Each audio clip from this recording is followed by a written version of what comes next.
Assalamualaikum warahmatullahi wabarakatuh. Perkenalkan nama saya Nadia Nurmanisima.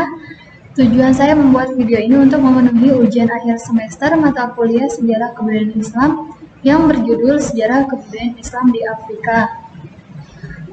Yang mana di sini dosen pengampu saya ialah Bapak Dosen Hasan Mawardi MSI. Baik, selanjutnya.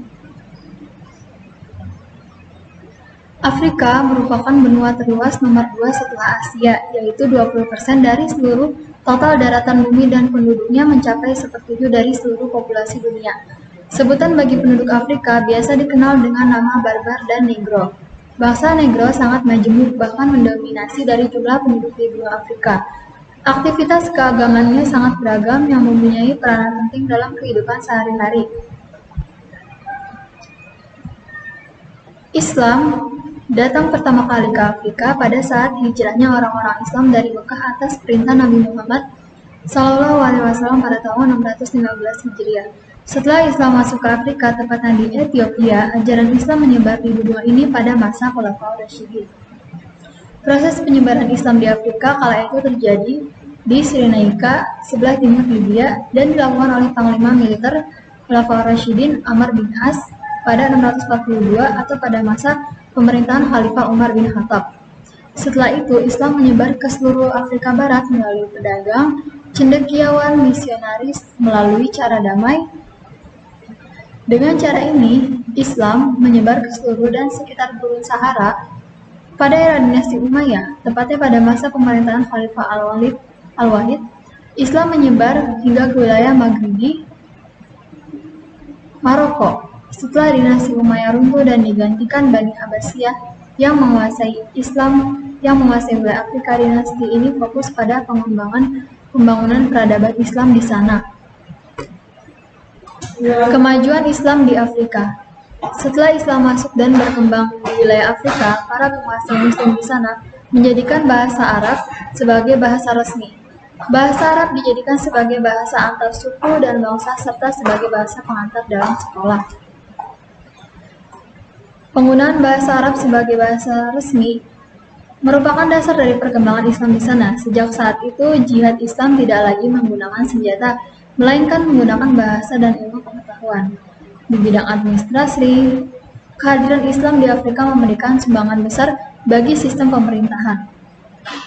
Salah satunya terlihat pada dinasti Fatimiyah yang menggunakan sebutan khalifah, kepala pemerintahan dalam urusan dunia maupun keagamaan di dalam pemerintahan yang berperan dalam mengangkat dan menghentikan pejabat yang berada di bawahnya.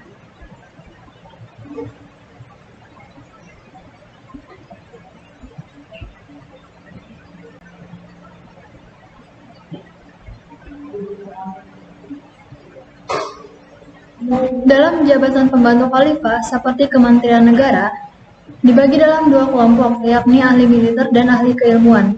Pejabat yang ahli di bidang militer menduduki jabatan keamanan serta pengawal pemerintahan khalifah, sedangkan pejabat yang ahli di bidang keilmuan menduduki jabatan di bidang hukum, pendidikan, lembaga ilmu pengetahuan, ekonomi dan perdagangan, keuangan, urusan rumah tangga istana, dan urusan agama. Selain itu, ada aspek yang sangat penting dalam perkembangan peradaban Islam di Afrika, yakni pentingnya toleransi beragama. Dalam penaklukan wilayah di Afrika, pasukan Islam tidak memaksa penguasa setempat untuk memeluk Islam, kecuali atas kemauannya sendiri. Mereka kemudian diberi hak untuk meneruskan pemerintahan otonom dengan kewajiban membayar pajak perlindungan atau jizyah kepada khalifah. Para penduduk Afrika yang memeluk agama selain Islam juga mendapatkan perlindungan terkait hak kebebasannya dari khalifah.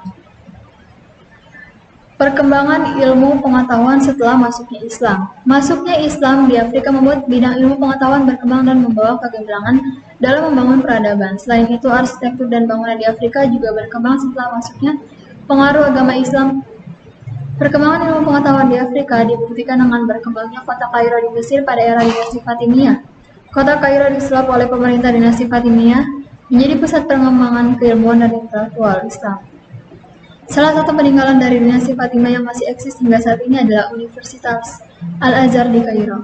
Dinasti Fatimiyah yang memerintah di Mesir antara 909 hingga 1171 merupakan negara yang sangat memperhatikan perkembangan keilmuan. Bahkan pemerintah Fatimiyah mendirikan beberapa lembaga pendidikan dan memberikan subsidi yang besar setiap bulannya untuk pengembangan keilmuan. Selain itu, kemajuan ilmu pengetahuan era dinasti Fatimiyah di Afrika berhasil melahirkan beberapa ilmuwan muslim. Beberapa ilmuwan tersebut adalah Muhammad Al-Tamim, fisikawan, Al-Kindi, ahli sejarah, Ali bin Yunus, pakar astronomi, dan Ali Al-Hasan bin Al-Khaitani, pakar optik.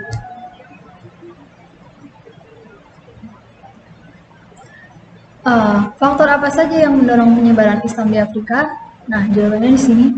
Faktor pendorong perkembangan Islam di Afrika adalah pembebasan orang Afrika dari kaum kerajaan Romawi dan Bizantium. Sedangkan faktor penghambat perkembangan Islam di Afrika adalah kurangnya keadilan di masyarakat tersebut. Penyebaran agama Islam di Afrika Barat dan Utara.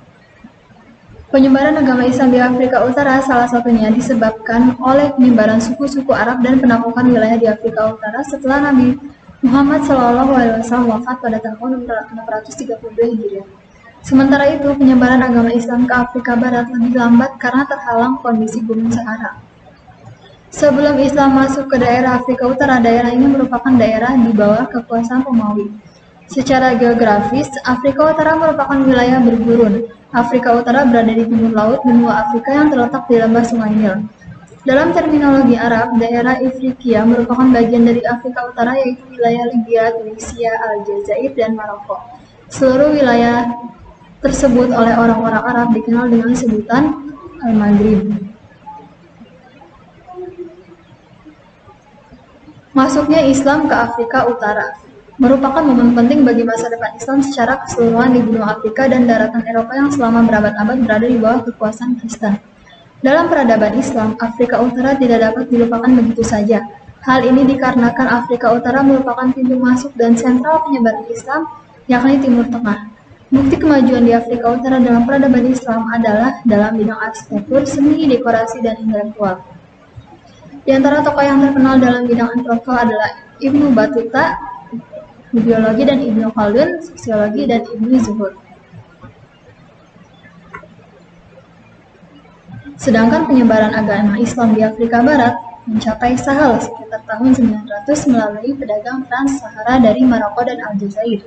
Saat itu wilayah-wilayah Afrika Barat makmur karena perdagangan dengan Muslim di seberang Sahara dan dengan bangsa Eropa di daerah utara. Pedagang Arab memperkenalkan agama Islam ke Afrika Barat dan pantai timur Afrika.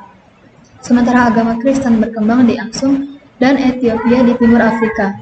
Islam menjadi agama mayoritas di Sahel pada abad ke-17 dan ke-18, mengisi kekosongan yang ditinggalkan oleh kerajaan Sahel yang saat itu sudah tidak ada.